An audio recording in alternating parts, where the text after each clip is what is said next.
came up with a list of our top 5 Christmas movies and shows. So I am going to let my little friend over here start. Am I little because I'm 5 foot now? Yeah. Okay, so my number 5, it is Christmas without a Santa Claus. This is my favorite, and it's my number 5 because it is a movie that I used to watch with my dad. It is something we would watch every year, and it is something that I enjoy because it's about giving Santa Claus a break.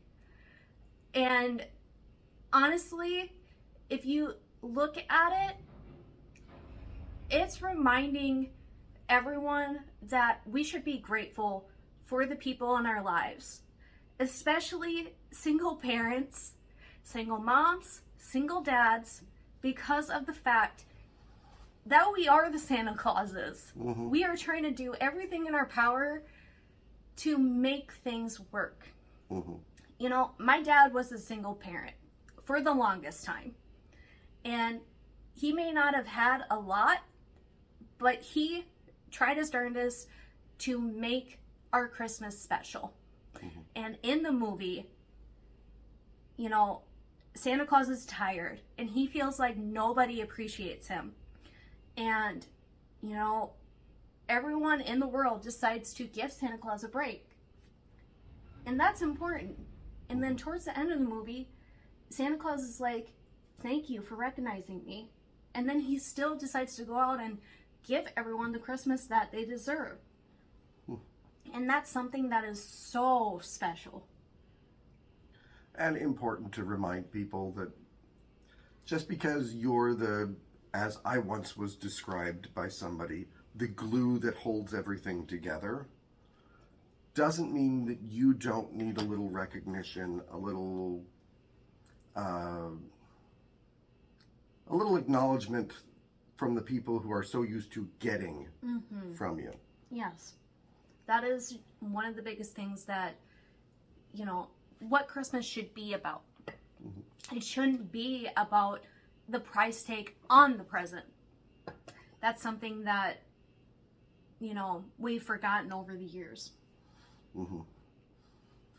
Well, my number 5 is Scrooged with Bill Murray.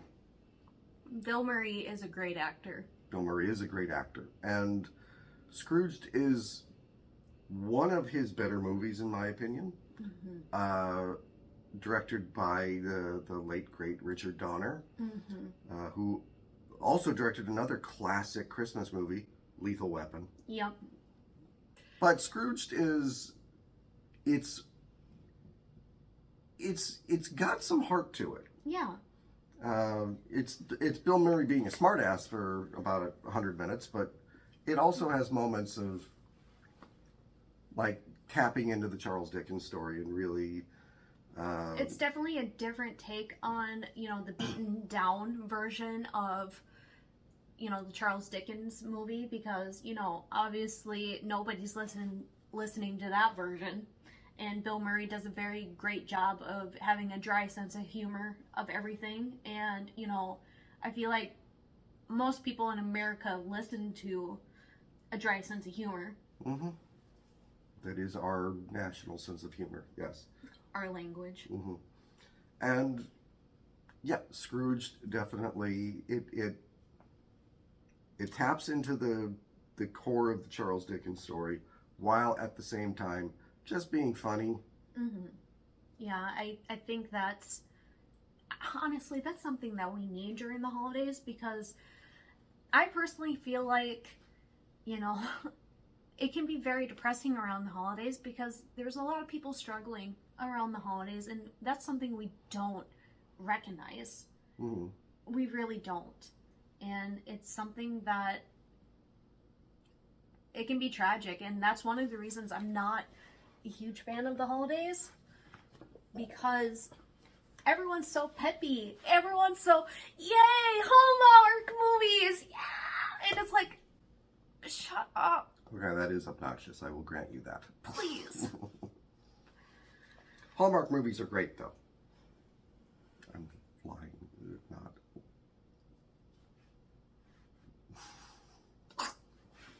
Careful, because in hell they make you watch Hallmark movies. So. Who says I'm going to hell? I don't know, you shot yourself. You realize if I have the option of just staying here, right? I don't care what religions say. I'm staying here. I'm gonna haunt my fiance. He don't have a choice. Hi, Tucker. I love you. All right, so my number 4 is The Christmas Story.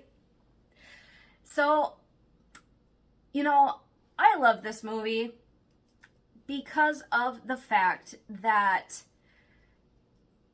even though it's centered around Ralphie, I personally feel like it's not his movie. Mm-hmm. I feel like it is actually the old man's movie. That is because he has such a strong presence in the movie. Christmas is his holiday. Another reason I feel like I love this movie, the old man is my father's inner monologue.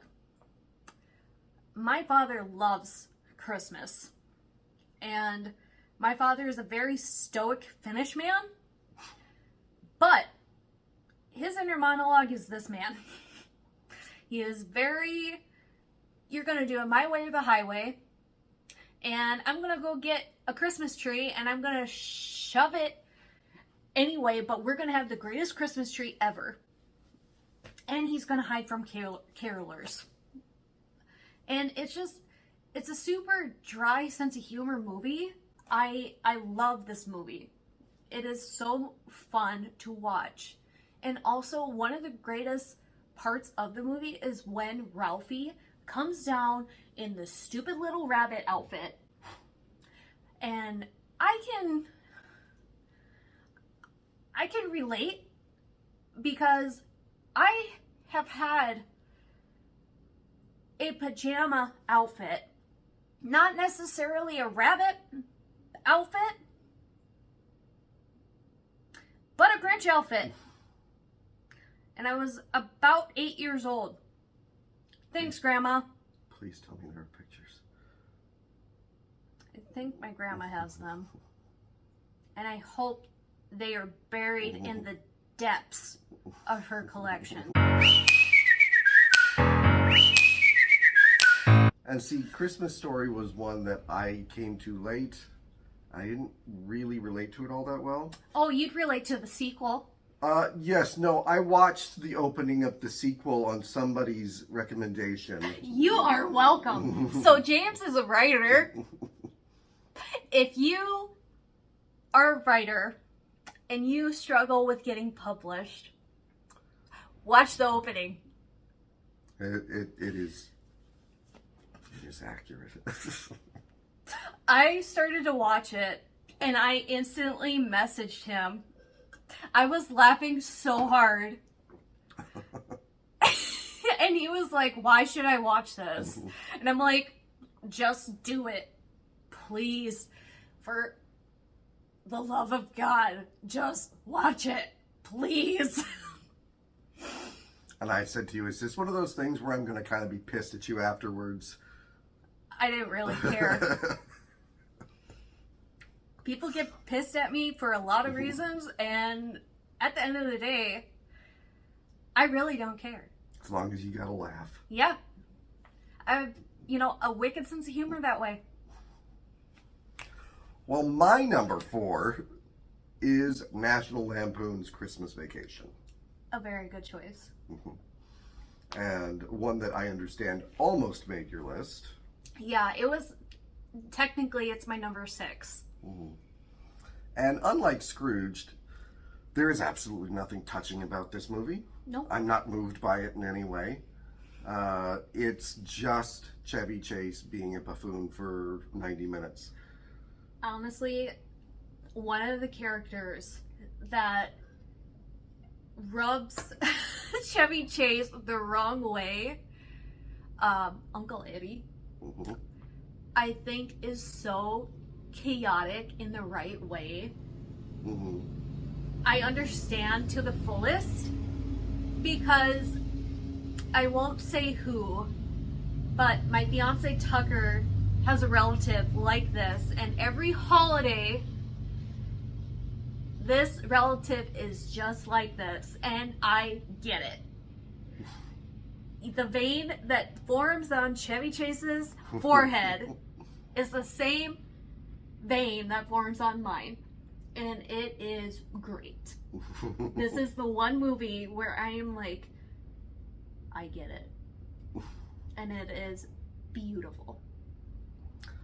Yes, and it is, again, it has a fake message about money not being the most important thing at the holidays, even though at the end of the movie they still get the money and get everything that they wanted.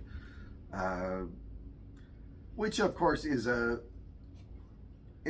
thing throughout all Christmas movies where they talk about, well, you know, money and presents aren't the most important thing, and the movies are made by insanely wealthy people who can have anything they want.